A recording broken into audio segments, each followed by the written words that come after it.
ambitious. So this is how I describe myself. I'm very ambitious. I may have lost my ambition for some time when I was struggling to support my family when I was a newer immigrant. But at the end of the day, this is what I am. I'm a very ambitious person. That's what I was when I got into medical school in India. I had to study 16 hours a day during my grade 11 and 12 studies to get into a medical school, and that's what I did.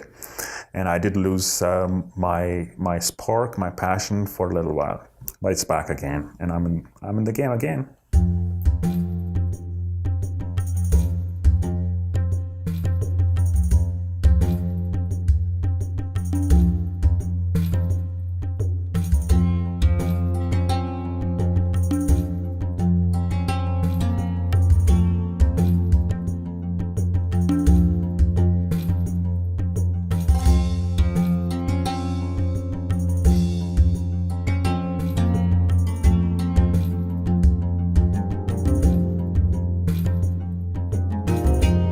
So what I remember from the last shift that I had, it was a very busy shift. We did not have any time in between the calls. And it happens some days. Calgary is a big metropolitan city. The city gets very busy. And then it goes into something called orange alert or red alert, which usually means that we don't have enough ambulances to cover major events. All or most of the ambulances are already looking after patients or are assigned to events, and they are only left with one or two ambulances in the entire city of over 1 million people.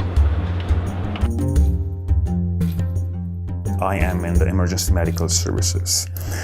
It is part of the paramedicine. Everything that helps the mainstream medical services out is called paramedicine. I've been with EMS for about 10 years now, and I just happened to join EMS for need at that time. I was a newer immigrant 10 years ago. I had nothing else to do. I could not find what I should be doing to support my family, and we were in dire need of financial support. So somebody suggested at that time, see, you've been a doctor, right? So why not do EMS? And I thought about it for a while and didn't spend much energy into it until it just occurred to me that, yeah, that's something I can definitely do. I could not relate to EMS at that time. Coming from India, I had no idea what real EMS would mean. Everybody has seen what EMS does in the movies, and that's probably all I knew. What I knew from India, since there is no EMS, real EMS of that scale in India, I thought maybe there are also ambulance drivers. That's all they do. And I could not understand until I did more research into it, and I started like a little bit. But even then, at that time too, it was more about the needs, financial support and all that. I was not passionate about this field until very late into this journey that I started to fall in love with this profession, and then I can't live without it. I love this profession, and I'm so much passionate about this now than I'm about anything else that I've done in the last 12 years in Canada. Okay, different levels of EMS professionals in Canada, specifically in Alberta. There are 3 different levels. The first one, entry level, is called EMR, which stands for Emergency Medical Responder. The second level is Emergency Medical Technician, EMT for short. And the last level is called Paramedic. Entry level is very quick, easy. If you have a medicine or biology background in high school, you can just take a 2-week-long course that gives you an entry-level position. It can be difficult to find a job with that. With 2-week-long training, you do not have a whole bunch of skills in your scope, and the law also limits your scope of practice. So it's difficult to find a job with the EMR level. I am an intermediate level, which is an EMT. It is about 1 year long course in a full-time school. I did it in an expedited fashion from a private school, which was very good as well, and it took me about 5 to 6 months to finish it. And it comprised of didactic portion, the classroom training, lectures, and the hands-on skills on different kinds of equipment they had, mannequins, and practicing on each other as well. And at the end of it, there was a practicum with a real EMS ambulance service. And it's usually the school that can put you up with one of the ambulance services, and you can work with them for a certain amount of time to gain experience. And the third level is Paramedic, which is a 2-year-long program. And there are a couple of different colleges in Alberta which provide that course. SAIT is one of them, PMA in Calgary, and then there are some other colleges which are outside of the city of Calgary, including Portage in the north. That is the highest level of paramedicine, EMS paramedicine in Canada, in Alberta as well. And that gives you a whole bunch of different scope, and all the ambulances that you see in big cities in Alberta responding to emergency scenes, they're all equipped with and manned with a paramedic and maybe another paramedic or an EMT. There are no EMRs in those ambulances which are responding to emergency scenes. So my typical day on an ambulance, every day is different, and that's what makes this job so much more interesting. When I go to a job, depending on which station I go to, I can kind of foresee what kind of calls I may be coming across, but that is just a general idea. At the end of that idea, I have no real idea what's gonna come across, right? So I may have just stepped into an ambulance station just to start my shift, and then their tones go off, which means I have to just jump into an ambulance and run. And typically we don't know what is really happening until we get to this scene. So there are a whole bunch of different generally categorizing different kinds of calls. Some are motor vehicle collisions. Within the city of Calgary, high-speed collisions are rare, but they can still be very dramatic, deadly, depending on how the accident happened and who was involved. Besides motor vehicle collision, there can be other general trauma. Calgary being a very big city, we do come across different kinds of trauma, intentional, unintentional, or criminal activity involved, where Calgary Police Service helps us out with different scene controls situations. Besides that, medical situations. So we typically divide the calls into trauma and medical calls can be anything from abdominal pains to strokes to diabetic situations like hypoglycemia, where somebody's blood sugar goes down to the point where either they are unconscious or they're having seizures or anything in between. There can be chest pains, very common to have chest pain situations which can be cardiac related or non-cardiac chest pains, and as well as overdosing. That's been a trend nowadays. We are experiencing a whole bunch of calls which are related to overdose of a kind, even though the fentanyl overdosing is considered the most common. Besides that, we also come across different kinds of overdoses like different opioids, morphine, oxycodone and such, or other overdoses like alcohol, for example, or other substances which are not even supposed to be consumed by human people. So the day can be so diverse, and many times I start my day and it's a 12-hour shift, and we come back to our hall at the end of the shift, sometime within overtime. And that's when we realized that we have done so many calls during the day.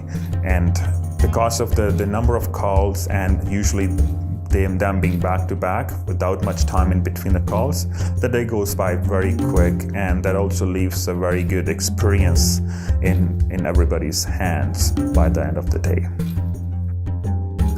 So the challenges that I've faced as an EMT, numerous challenges, especially coming from another country where there wasn't any field EMS. And as a physician, you're trained in an entirely different world in India. So there was cultural difference. I had to overcome a whole bunch of cultural gaps, which I had to learn about Canada, about the Canadian demographic, the people in Canada. Their expectations were different, and I had a huge baggage that I was carrying with me as a physician. I had to shed a lot of weight to eventually become an EMT that the Canadian system expected me to. So there were lots of challenges, and it took me many years to overcome each of the little stuff that I had been carrying with me. The biggest challenges, I would say, the language gap. That was huge because as an EMS provider, going to people's houses, going to emergency scenarios, you have to be able to converse with patients in a really smooth fashion. You have to be able to understand what they're trying to say, and you have to be able to convey your message to the patients or to the other providers, other emergency providers on the scene. So language was one big gap, and it took me years to overcome that. And other would be just the actual response attitude of the EMS professionals. I did not have that attitude initially. I was very casual to begin with, and it took me some time to realize that it's a very serious job, and it has to be dealt with in a very tactful fashion. And there were lots of mentors who provided me with the coaching and the support, and I just had to watch those people, how they perform the job, and just learn bit by bit from each of them. So what would I recommend to the other people, mostly for IMGs, if they want to take this pathway as a plan B? First of all, I would like to say that this is a beautiful profession in itself. It does not really have to be plan B only. It can be the plan. It is such it's a community service. You're helping people out. You're helping people in need, and the kind of people who are only looking up to you. Nobody else can help them in that situation. You are their everything. So I really believe in that philosophy, and if you feel like this is something that you can do and you want to do, it's definitely for you. So the question is, why do I want to be a paramedic even though I'm pursuing the field of medicine in Canada? Very good question, and the answer is because I love it. I love it to the point that I will not let it go. This is a hard-earned skill. Being a EMS professional in Canada, it took me many years to really absorb the material and have the values inside me to be able to practice like anybody else in Canada. When I go to scenes, when I interact with patients or other providers, they don't see anybody else but just another EMS provider. So it took me years to learn this, and I believe that this skill can also help my patients when I become a doctor in Canada.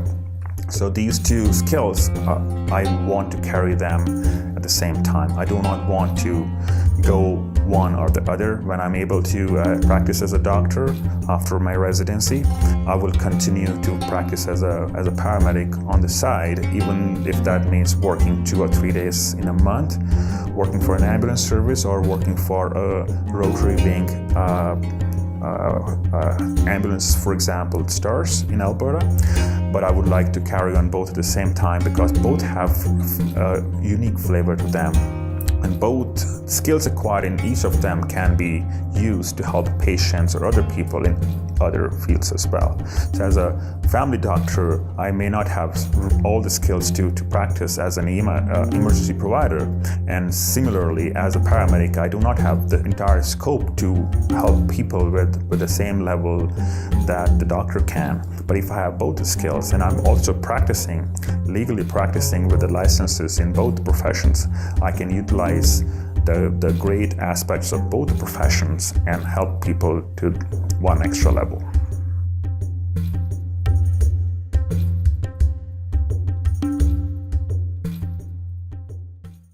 And my name is Sukhi and I work for Alberta Health Services EMS.